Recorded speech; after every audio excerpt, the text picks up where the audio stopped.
Buenos días. Hoy es nuestro segundo día de la segunda jornada de familia y cuidados paliativos y el primer congreso de ADI Oncológica. En esta mañana vamos a empezar presentando al doctor Juan Manuel Paredes Torres, médico asistente del Hospital Cayetano Heredia, con la ponencia de emergencias y urgencias oncológicas. Buenos días, doctor. Buenos días. Buenos días a todos nuestros amigos que a esta hora de la mañana están en conexión. Quiero empezar antes agradeciendo a todo el componente administrativo de este Congreso de ADI y sin más preámbulo, pues vamos a comenzar con el tema que nos atañe en la mañana. Se trata, como ustedes pueden ver, de urgencias oncológicas, ¿no? ¿Podemos pasar a la próxima diapositiva? A ver, existen varias maneras de clasificar las urgencias y emergencias oncológicas. Esta que traigo a continuación es una de las más utilizadas, en donde las clasificamos en mecánicas, metabólicas y asociadas al tratamiento. Aquellas que están subrayadas van a ser aquellas que vamos a desarrollar el día de hoy. Vamos a empezar por la neutropenia febril. Neutropenia febril que... adelante, por favor. Neutropenia febril que, bueno, es considerada una urgencia muy frecuente en temas oncológicos y, bueno, está definida por una disminución del conteo absoluto de neutrófilos por debajo de 500 por milímetro cúbico en cuanto a los neutrófilos o con un valor de 1000 como conteo absoluto de neutrófilos con tendencia a disminuir en las próximas 48 horas por debajo de 500 por milímetro cúbico. Eso es lo que se denomina neutropenia.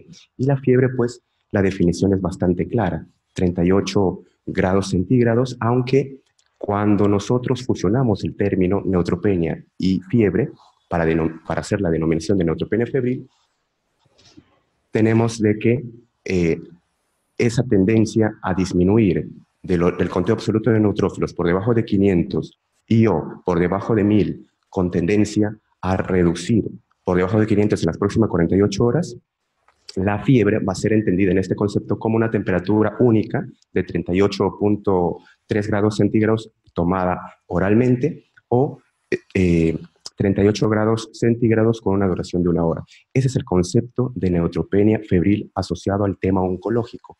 Ahora, se clasifica también según el grado de profundidad, como muestra la diapositiva.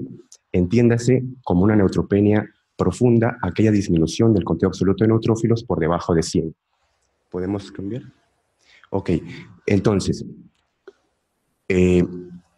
asociando conceptos ya.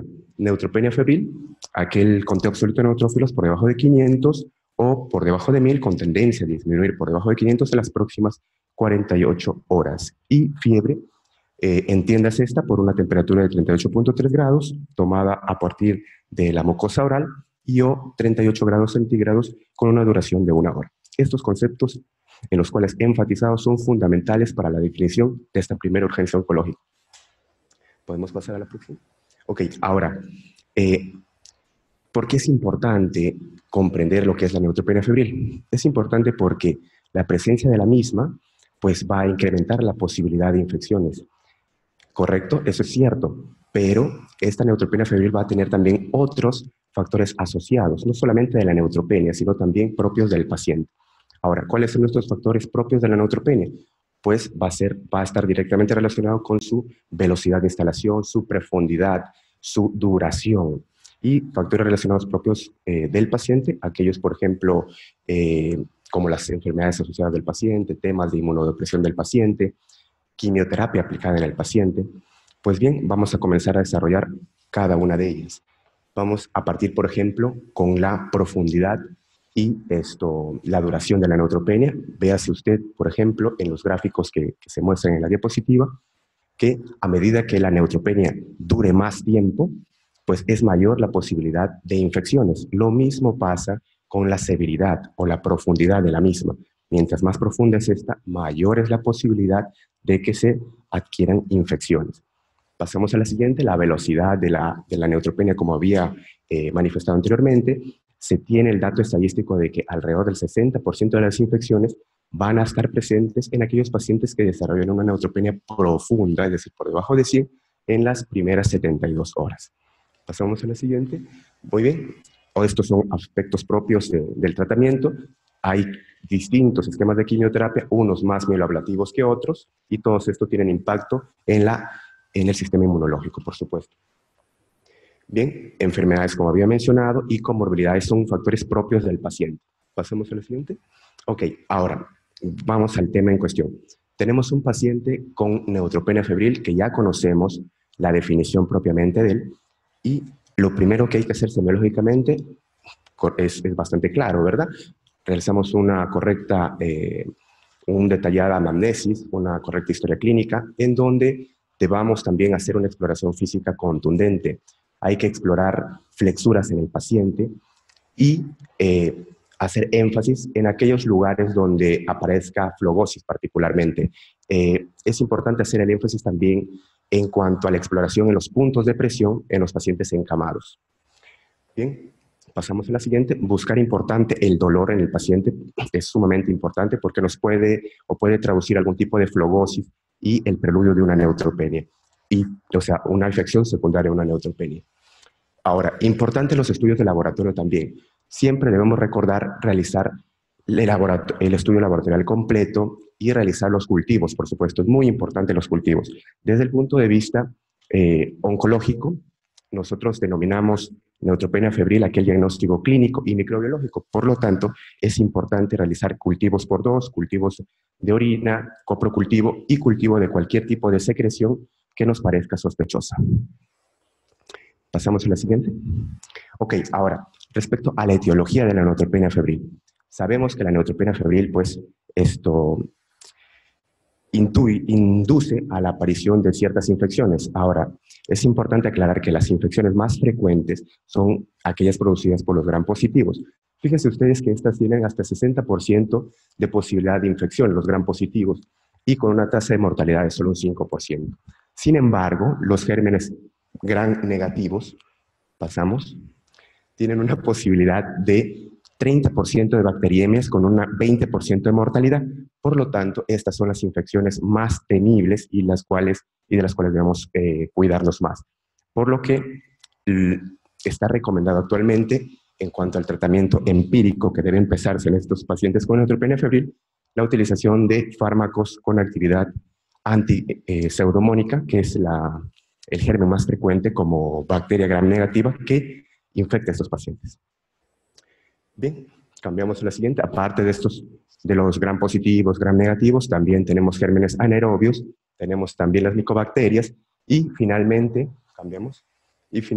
hongos. Hay que sospechar siempre la presencia de hongos, particularmente en fiebre que dura mucho, habitualmente por encima de los 7 días, y en pacientes que tengan inmunodepresión o que tengan uso continuo de esteroides. ¿Cambiamos? Ok, ahora vamos un poco al manejo práctico de la neutropenia febril, ya que hemos visto algunos aspectos importantes de etiología y definiciones. Cuando nosotros tenemos un paciente con neutropenia febril, es importante estratificarlo según los riesgos. Y para poder estratificar según los riesgos, tenemos unos criterios conocidos como los criterios de Mask. Estos criterios de Mask toman factores propios de la enfermedad, propios del tratamiento y propios del paciente. Ahora, estos criterios tienen un score, un puntaje. Cuando nosotros tenemos un puntaje en el paciente por encima de los 21 puntos, lo catalogamos como un bajo riesgo. En el caso de que sea menor, como un alto riesgo. ¿Y para qué ayuda a saber si el paciente tiene alto o bajo riesgo? Porque en el caso de los pacientes de bajo riesgo, podemos dar un tratamiento de forma ambulatoria y utilizando la vía oral. En el caso de los pacientes con alto riesgo, debemos emplear tratamientos por vía endovenosa y generalmente con un paciente ingresado. Pero esto actualmente ha cambiado un poquitín, diría yo, porque ahora se suman los criterios de CISNE. Los criterios de CISNE están enfocados en el grupo de bajo riesgo para poder definirlos como pacientes que verdaderamente tengan una neutropenia febril estable en el tiempo o aquellos pacientes en los cuales van a tener inestabilidad en el tiempo. En el grupo de pacientes que tengan inestabilidad en el tiempo, a pesar de tener bajo riesgo según los criterios de Mask, sí está recomendado valorar la posibilidad de ingreso y utilizar antibióticos endovenosos antipseudomónicos o contra gram negativos. Pues. Pasamos a la siguiente. Bien, estos son los criterios de Mask que había mencionado anteriormente. Ahora, en emergencia, cuando tenemos un paciente con el antecedente de haber recibido quimioterapia en las últimas 6 semanas. Hay que sospechar siempre la posibilidad de infección bacteriana, Por lo tanto, es indispensable hacerle el cortejo laboratorial mencionado anteriormente, un hemograma básico, una radiografía básica, como estudios laboratoriales basales, y es importante, de acuerdo a las recomendaciones internacionales actuales, luego de clasificarlo en alto o bajo riesgo, iniciar una terapia en la primera hora después de su llegada a un centro de urgencia. Es lo que está recomendado actualmente. La elección del tratamiento antibiótico va a ser empírica, basado, como repito, en la estratificación de los pacientes, en el grupo de alto riesgo o de bajo riesgo. Recordemos, y hago énfasis nuevamente en esto, los criterios de MASC son importantes porque nos permiten definir si el paciente va a emplear tratamiento por vía oral o vía endovenosa, o se va a tratar de un paciente en el cual debemos manejar de forma ambulatoria o ingresado en el centro médico. Y además, los criterios nuevos, la incorporación nueva de los criterios de CISME, que permiten estratificar mejor el grupo de bajo riesgo en aquellos en los que realmente van a necesitar tratamiento antibiótico por vía oral, o en el pequeño grupo de pacientes que deben ser manejados como una neutropenia de alto riesgo. Cambiamos a la siguiente. Esto que mencioné está resumida en esta diapositiva, lo cual me parece muy importante en el manejo de urgencia de la neutropenia febril. Cambiamos.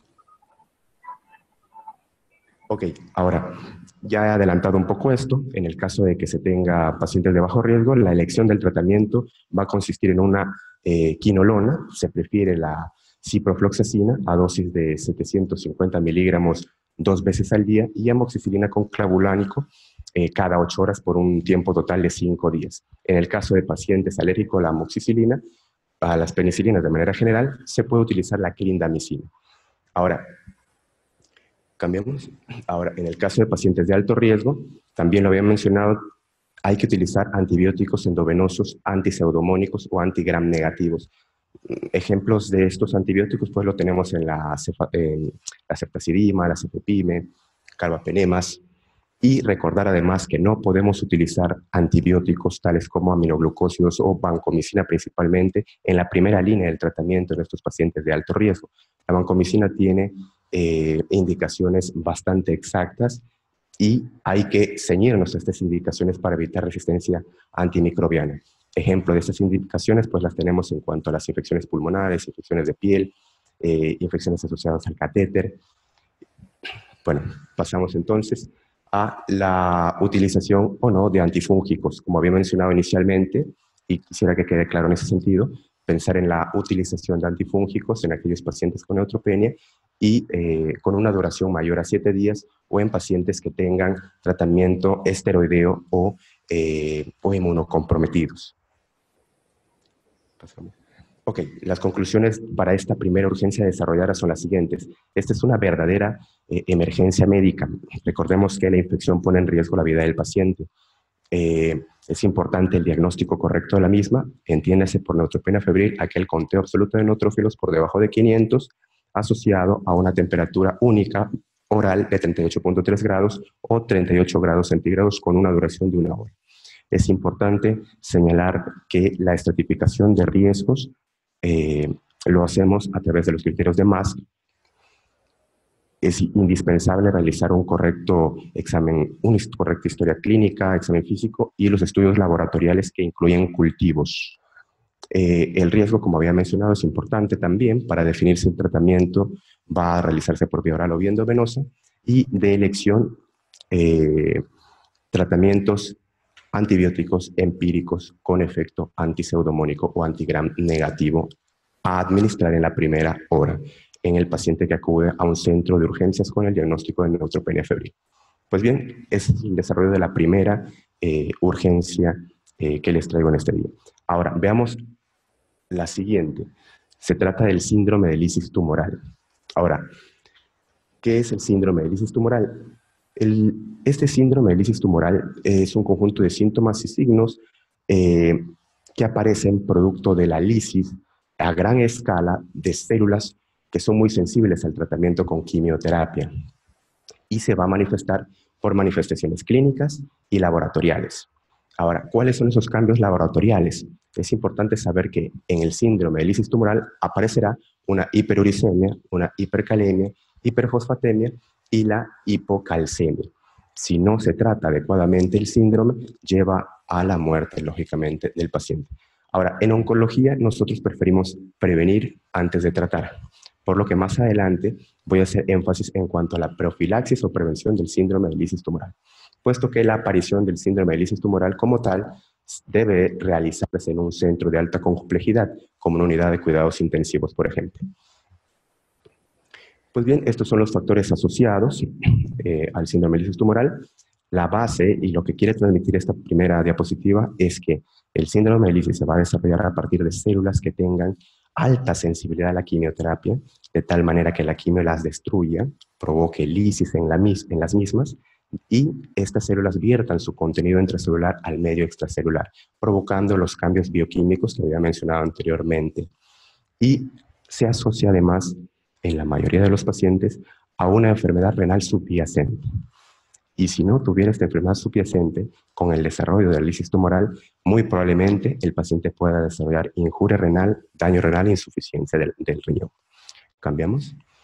Pues bien, estos son los factores de riesgo asociados al síndrome de lisis tumoral, y como veremos más adelante, esta entidad va a ser mucho más frecuente en el grupo de pacientes mayores de 60 años con enfermedades neoplásicas, tumores sólidos o hematológicos, particularmente hematológicos altamente sensibles a la quimioterapia, como los linfomas, a las leucemias, pacientes con elevación de la LDH, pacientes que tengan un daño renal subyacente, que tengan antecedentes de elevación del ácido úrico, y pacientes con enfermedad voluminosa, tipo Bulky, por ejemplo. Ese es el grupo de mayor riesgo para desarrollar el síndrome de lisis tumoral. Pues bien, estas son algunas de las patologías más frecuentes y su frecuencia en cuanto a la aparición del síndrome. La fisiopatología de la enfermedad, que bueno, se resume en lo que ya mencioné anteriormente, una gran cantidad, mejor dicho, una lisis a gran escala de células altamente sensibles a la quimioterapia, y como estas vierten su contenido intracelular al medio extracelular, provocando cambios electrolíticos que a la larga van a traer consecuencias clínicas. Pues bien, como toda urgencia, también hay que desarrollar una correcta anamnesis, un examen físico y estudios laboratoriales que van a permitir el diagnóstico de esta entidad. Recordemos que esta entidad se diagnostica clínica y laboratorialmente. Los grupos de riesgo establecidos para determinar la mayor o menor incidencia de lisis tumoral. Quiero hacer énfasis en el primer grupo que ya había mencionado anteriormente, que son pacientes con enfermedades tipo leucemia, linfoma, con elevación del LDH, elevación de leucocitos, es decir, enfermedades altamente sensibles a la quimio. Esta es la clasificación de Bicho, que determina pues el diagnóstico laboratorial de la lisis tumoral con los valores reflejados en pantalla correspondientes a los determinados cambios electrolíticos. Ahora, bien, vamos a pasar al tema del tratamiento. Como había mencionado anteriormente, nosotros preferimos realizar profilaxis o prevención antes del tratamiento específico de la lisis tumoral. Pues bien, ¿qué tener en cuenta en la profilaxis? Es importante comenzar con una amplia hidratación en el paciente, vigorosa, enérgica hidratación, 48-72 horas antes de un tratamiento oncoespecífico, específicamente la quimioterapia. En ese punto quisiera hacer un paréntesis antes de continuar. No solamente la quimioterapia puede producir lisis tumoral, otros tratamientos oncoespecíficos también pueden producirlo, pero en el tema en cuestión el día de hoy vamos a hablar específicamente en lo que hacemos en la práctica diaria como oncólogos médicos, que consiste básicamente en la administración de quimioterapia como tratamiento oncoespecífico para estas enfermedades. Bueno, entonces, una amplia hidratación 48-72 horas antes del inicio de la quimioterapia. Debemos también utilizar alopurinol, que es importante, El allopurinol, como inhibidor de la xantina oxidasa, va a disminuir los niveles o concentraciones del ácido úrico, por lo que es trascendente su utilización. El tema de la alcalinización de la orina es un tema más bien controversial, es decir, la utilización o no de bicarbonato por vía parenteral con la finalidad de alcalinizar la orina, evitando la precipitación del ácido úrico que se transforma en cristales a nivel de los túbulos renales, provocando insuficiencia renal a ese nivel. Entonces, lo que pretende el bicarbonato es alcalinizar la orina y aumentar la solubilidad del ácido úrico, de tal manera de que no se formen estos cristales a nivel de los túbulos renales, evitando lógicamente la insuficiencia renal. Pero el tema de la alcalinización es controvertido porque cuando uno alcaliniza, muchas veces, si empleamos esa técnica, debemos tener en cuenta los valores de ácido úrico, que el pH de la orina llegue a 7, porque si pasamos ese pH, digamos, la alcalinizamos más de lo debido, llegamos a 7.5 o cifras más altas, provocaremos la cristalización del fosfato cálcico. Es decir, por un lado, aumentaríamos la solubilidad del ácido úrico y por el otro, favoreceremos la nefrocalcinosis con el fosfato cálcico. Y la nefrocalcinosis por fosfato cálcico también causa insuficiencia renal. O sea que ese es el factor en contra de la alcalinización, porque es muy difícil mantener el pH en 7 exactamente. Muchas veces pasamos ese pH y provocamos esa nefrocalcinosis.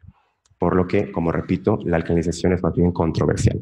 Entonces, en conclusión, para la profilaxis debemos realizar una hidratación vigorosa, enérgica, 48-72 horas antes del inicio de la quimioterapia, con la utilización del allopurinol como medicamento inhibidor de la xantina oxidasa que disminuye las cifras de ácido úrico. Y ponemos la alcalinización entre comillas, por ser controversial.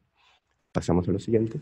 Bien, como había mencionado, el tratamiento de la lisis tumoral propiamente dicha debe realizarse en un centro de alta complejidad como una unidad de cuidados intensivos, por ejemplo, y se basa en la restitución o el devolver el equilibrio al cuerpo de los trastornos electrolíticos propiamente dichos. Es decir, si hay hipercalemia, debemos utilizar las estrategias para reducir la hipercalemia. ¿Y cuáles son estas? Aparte de la hidratación, se emplea habitualmente dextrosa con insulina y resinas de intercambio iónico. En el caso propiamente dicho de la hiperfosfatemia, se utiliza habitualmente, aparte de la hidratación, se emplea quelantes de fosfato. Y la hipocalcemia se va a volver al equilibrio cuando restituyamos la hiperfosfatemia. Habitualmente no tratamos la hipocalcemia, excepto que haya manifestaciones de irritación neuromuscular. Bueno, es más de lo mismo. Estamos explicando realmente cómo se realiza la restitución de los electrolitos afectos. Y finalmente, señalar que en el caso que las medidas estratégicas empleadas no devuelvan el equilibrio al medio interno, debemos utilizar la diálisis como alternativa final. Bien, entonces, a manera de conclusión, es importante sospechar en los pacientes que tengan habitualmente daño renal o con enfermedad muy voluminosa, altamente sensible a la quimioterapia. Muy frecuente en enfermedades hematológicas como los linfomas de leucemias. El diagnóstico se basa en la clínica y en el laboratorio, es decir, es un diagnóstico clínico laboratorial. Y los pilares del tratamiento, particularmente en la profilaxis, se basa en la hidratación, el allopurinol con o sin alcalinización. Ahora, respecto a la rasburicasa, no la tenemos en nuestro medio, pero decir algunas cositas de ella. La rasburicasa es una urato oxidasa y transforma el ácido úrico en alantoína, la cual es muy sensible por el riñón, muy soluble a través de los túbulos renales, de tal manera de que no hay posibilidad de formación de calcinosis a nivel del riñón. Actúa muy rápido, a diferencia del ácido úrico, y además evita la cristalización de otros productos como las xantinas y hipoxantinas a nivel del riñón. Como repito, no la tenemos en nuestro medio, tenemos más frecuente el allopurinol, por lo que es el fármaco de elección en la profilaxis de este síndrome. Bien, el tercer síndrome que bueno, o urgencia que vamos a pasar a desarrollar es la hipercalcemia.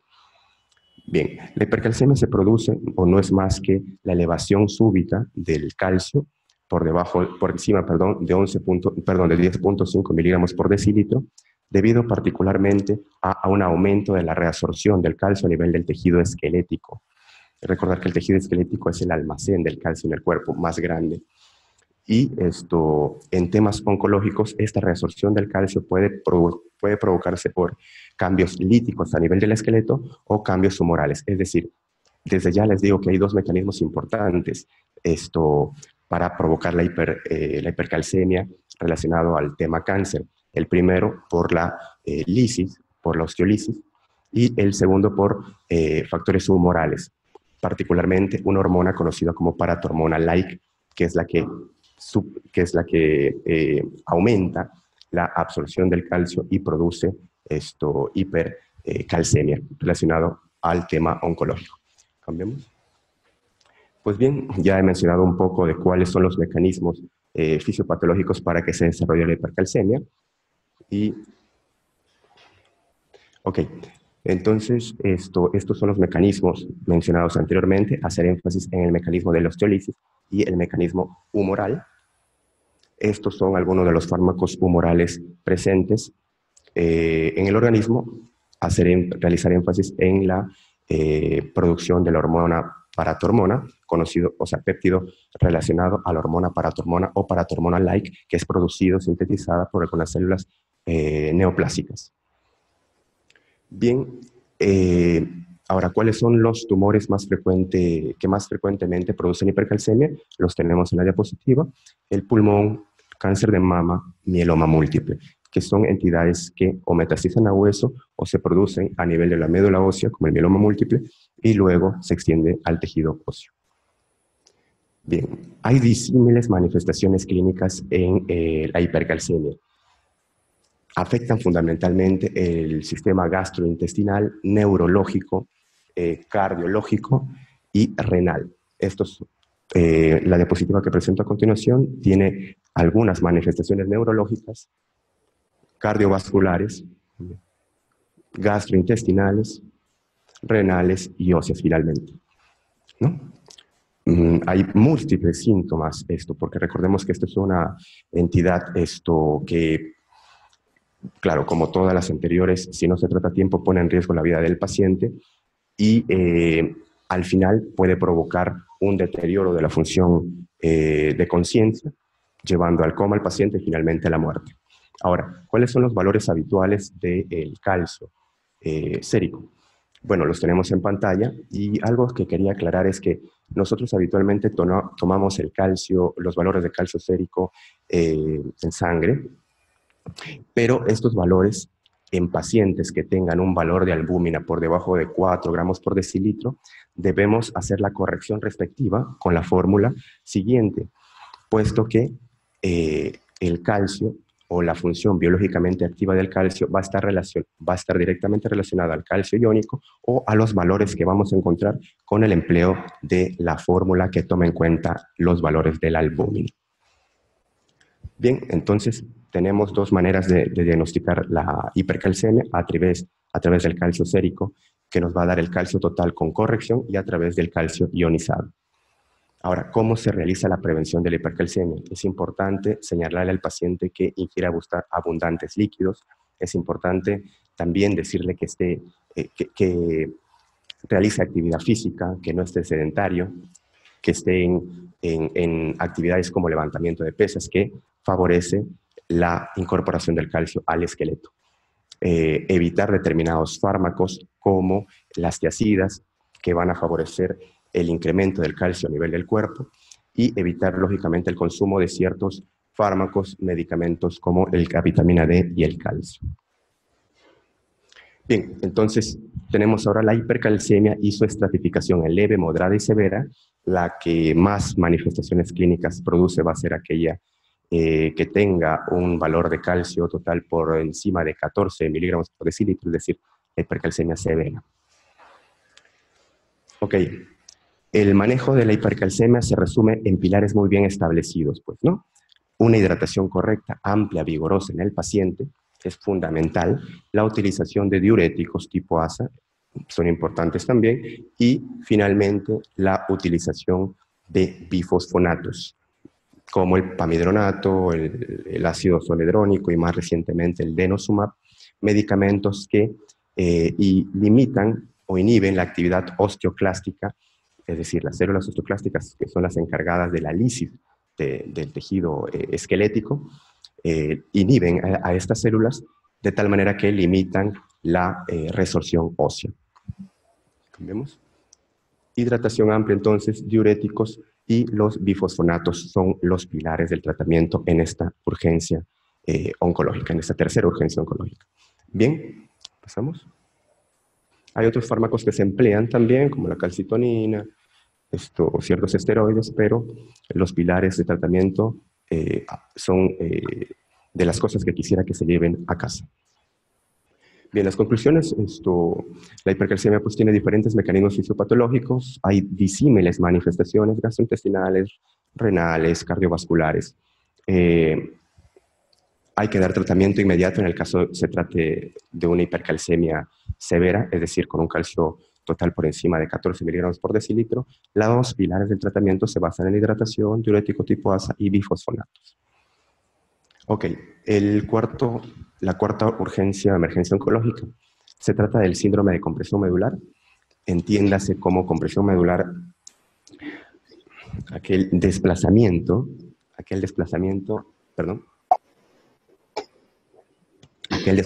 del saco dural debido a un proceso oncológico primario o metastásico a nivel de los cuerpos vertebrales. También puede producirse por enfermedades que crecen a nivel paravertebral y muy raramente, más raramente, por enfermedades o metástasis a nivel o sea, en el sistema nervioso central y con células metastásicas que se desplazan a través del líquido cefalorraquídeo. Más raramente su diseminación es intramedular y muy frecuentemente su aparición es producto de causas extramedulares. Como repito, ya sea por enfermedades paravertebrales o propiamente del cuerpo óseo, del arco óseo. ¿Cambiamos? Bien, entonces es el conjunto de manifestaciones clínicas secundarias al desplazamiento del saco dural por un proceso oncológico, primario o metastásico. Aparece fundamentalmente en columna dorsal, menos frecuentemente en lumbosacra y con un menor porcentaje en la columna cervical. Bien, ahora, hablemos un poco de la fisiopatología. Una vez que se comprime el saco dural que lleva la médula espinal, va a provocar cambios específicos, como son, por ejemplo, cambios en el drenaje venoso, oclusión arterial, y todas estas manifestaciones van a resultar en una isquemia, hipoxia y consiguiente desmielinización. Por lo que es fundamental tratar tempranamente esta urgencia oncológica, puesto que puede traer secuelas neurológicas irreversibles en el paciente. Esta es la verdadera emergencia oncológica que hay que tratar de forma enérgica e inmediata. Bien, entonces, ¿cuáles son las manifestaciones que se producen a partir del desplazamiento del saco dural que lleva la médula espinal? Pues la primera manifestación es el dolor que aparece a nivel dorso lumbar, que es un dolor que incrementa con el paciente en decúbito supino y se exacerba durante la noche. Muchas veces este dolor puede ser confundido cuando es larvado, cuando es insidioso, pero en pacientes que tengan antecedentes de cáncer hay que sospechar siempre la compresión medular en un paciente que tenga dolor en la columna. Otras manifestaciones que aparecen a la larga van a ser trastornos sensitivos, motores y finalmente disautonomías que se manifiestan inicialmente con estreñimiento, retención urinaria y que finalmente van a desarrollarse en insuficiencia esfinteriana. Bien, ahora, para el diagnóstico es fundamental los métodos de imagen. El método de imagen electivo, el gold standard, va a ser una resonancia magnética de toda la columna que permite identificar el área de la compresión e identificar sincronismos u otras lesiones a nivel de la columna. Se ha reportado alrededor de 30% de lesiones múltiples en la columna. Por lo tanto, es fundamental realizar una resonancia o un barrido completo de la columna vertebral en el caso de la compresión medular. Ahora, bueno, también volver a hacer énfasis en aquello que mencioné, ¿no? La columna dorsal es la más frecuentemente afecta, con tasas de alrededor del 70%, la lumbosacra con tasas de 20% y la cervical con alrededor del 10% de los casos. Ok, ahora en cuanto al tratamiento. Bueno, es fundamental identificar prontamente la compresión medular, puesto que si se retrasa el tratamiento, hay literaturas que reportan un retraso de 48 a 72 horas con deterioro permanente neurológico para el paciente. Por lo tanto, estamos frente a una cuestión de tiempo, una emergencia en donde el diagnóstico precoz y la instalación de una terapéutica precoz va a dar buenos resultados en términos neurológicos para el paciente. ¿Ok? Entonces, hay que diagnosticar tempranamente y hay que emplear esteroides inicialmente. No está claro la utilización o la dosis de los esteroides, ni cuál es el esteroide de elección, pero lo que les traigo a continuación señala pues una dosis inicial de 10 miligramos para luego continuar con 4 miligramos cada 6 horas y o 8 miligramos cada 8 horas, que también es una dosis recomendada. Y bueno, una vez realizada el diagnóstico e iniciado el tratamiento esteroideo, debemos posteriormente iniciar un tratamiento con radioterapia, que es la modalidad terapéutica más frecuentemente empleada, que alivia el dolor y va a revertir la atracción mecánica del proceso oncológico que está produciendo el cuadro de compresión medular. Esta es la modalidad, como repito, más empleada, más utilizada.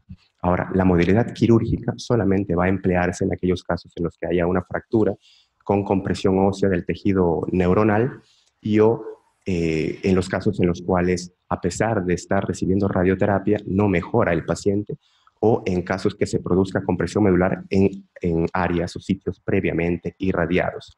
La finalidad de la cirugía va a ser netamente la de estabilizar la columna vertebral. Bien, esto es un gráfico resumen en donde hacemos énfasis en la sospecha de la compresión medular ante dolor. Hay que realizar una correcta anamnesis, examen físico y estudios imagenológicos, la resonancia como gold estándar. Hay que instalar prontamente medidas terapéuticas, empezando por los esteroides, y posteriormente manejo con radioterapia y o tratamiento quirúrgico con sus indicaciones precisas que acabo de mencionar. Bueno, ahora el síndrome de vena cava superior. El síndrome de vena cava superior es un síndrome que es relativamente frecuente en temas oncológicos. Y bueno, la vena cava superior es una estructura bastante flexible, como toda vena va a tener menos muscular y va a ser más, entre comillas, relativamente fácil de comprimir y obstruir.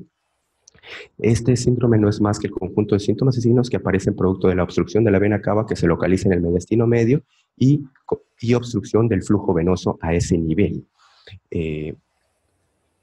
Y obstrucción del flujo venoso a ese nivel, mencionar que Hunter, que fue el primer autor que describe este síndrome allá por los años 1700, lo describió inicialmente para enfermedades infecciosas, específicamente tuberculosis y sífilis, pero hoy en día las enfermedades infecciosas han pasado a un segundo plano, siendo las enfermedades oncológicas las responsables más frecuentes de producir este síndrome, ¿no?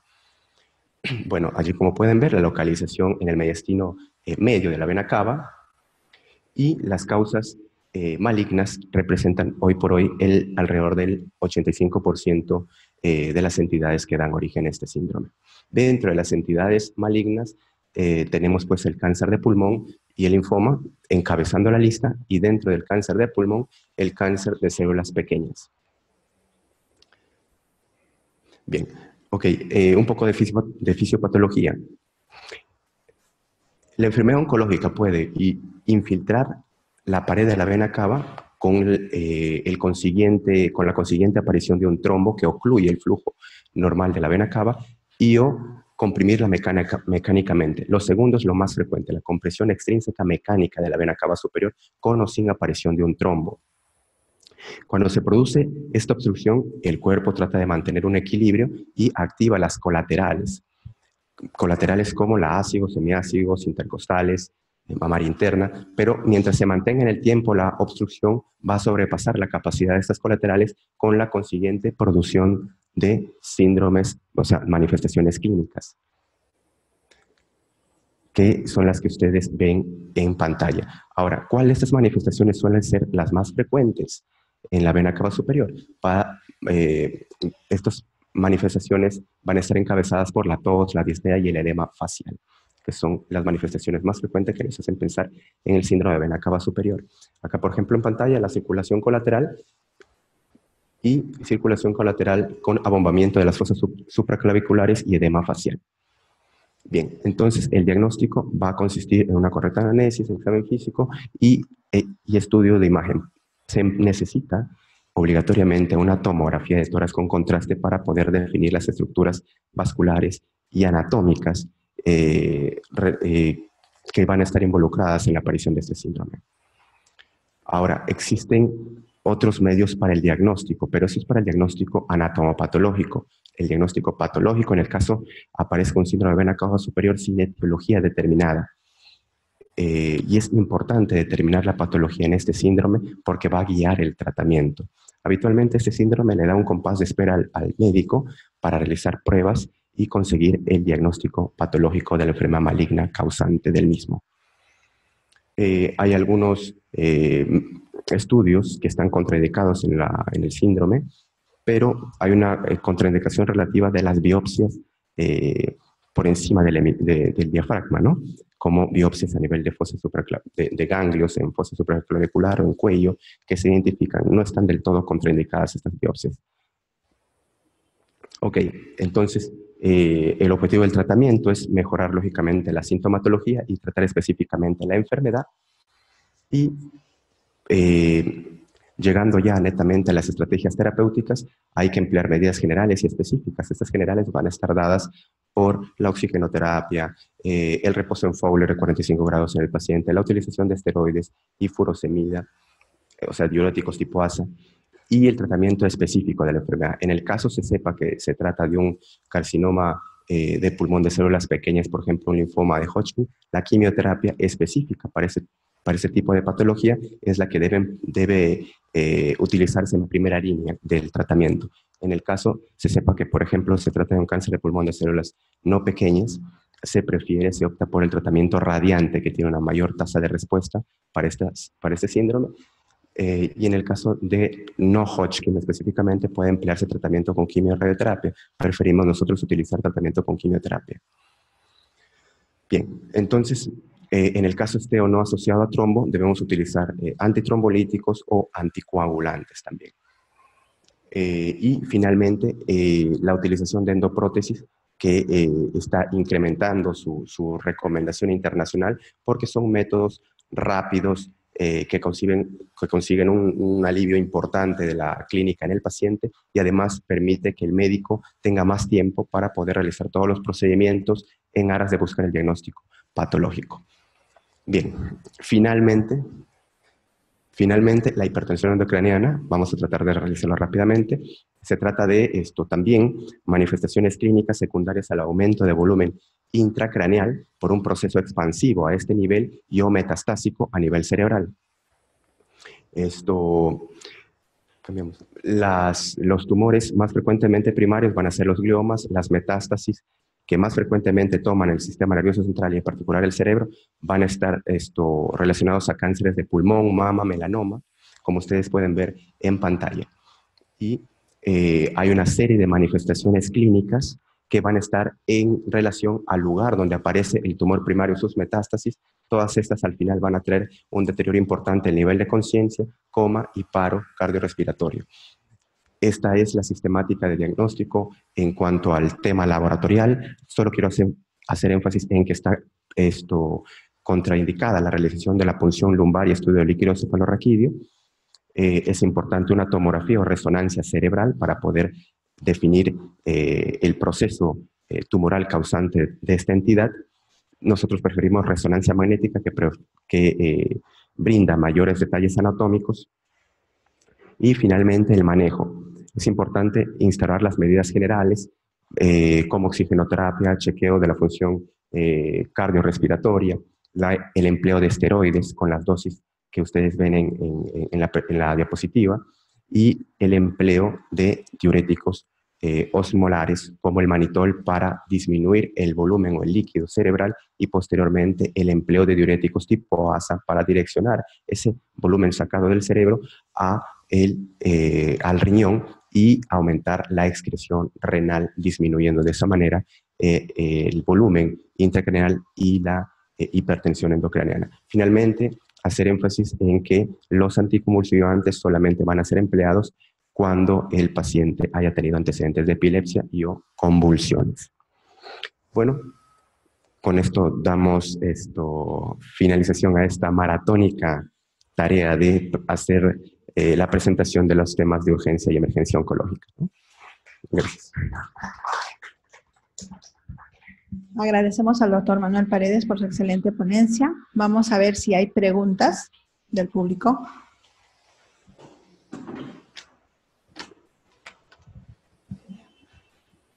Buenos días, doctor. Si bien es cierto, quizás para cada uno de estos síndromes hay algún tipo de cáncer presente, pero yo lo que quería saber es si en una sola patología oncológica se pueden ver estos síndromes juntos. ¿Es muy frecuente verlo o es quizás poco frecuente? No lo sé.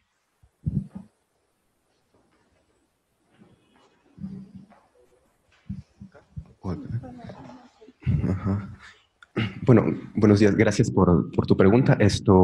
Y bueno, sí, una sola entidad maligna puede desarrollar más de una emergencia, una urgencia oncológica, ¿correcto? Como por ejemplo el cáncer de pulmón, por la mayor frecuencia que tiene en cuanto a metastatizar al hueso y al sistema nervioso central, puede provocarte quizás una compresión medular o un síndrome de hipertensión endocraneana en la evolución de la enfermedad. Pero en la práctica clínica se ha visto, pero no tan frecuentemente, la verdad, no tan frecuentemente. Pero siendo concreto, con tu pregunta, sí, una misma entidad oncológica puede producir más de una urgencia o emergencia. Bueno, aquí tenemos otra pregunta que dice: buenos días, ¿cuáles serían los diagnósticos diferenciales del síndrome de lisis tumoral? ¿Con qué frecuencia se presenta? Acá mismo. Bueno, gracias por la pregunta. Bueno, la lisis tumoral hay que diferenciarlo de otras entidades como por ejemplo la insuficiencia renal, ¿no? Otro tipo de enfermedades, el síndrome hemolítico urémico, por ejemplo, enfermedades crónicas renales, o con el empleo de ciertos medicamentos que pueden elevar el ácido úrico o provocar trastornos electrolíticos importantes. Allí la importancia de realizar una correcta anamnesis para poder hacer la disquisición de estas entidades anteriormente mencionadas con la lisis tumoral. Y recordar que lisis tumoral tiene un diagnóstico clínico y laboratorial, lo que nos va a ayudar a diferenciarlo de otras entidades que pueden manifestarse únicamente por trastornos laboratoriales y o clínicos. El diagnóstico de lisis es clínico y laboratorial. No olvidar ese punto. Creo que ya no van a haber más preguntas para la ponencia. Le agradecemos al doctor Juan Manuel Paredes por su ponencia una vez más magnífica y le vamos a hacer presente.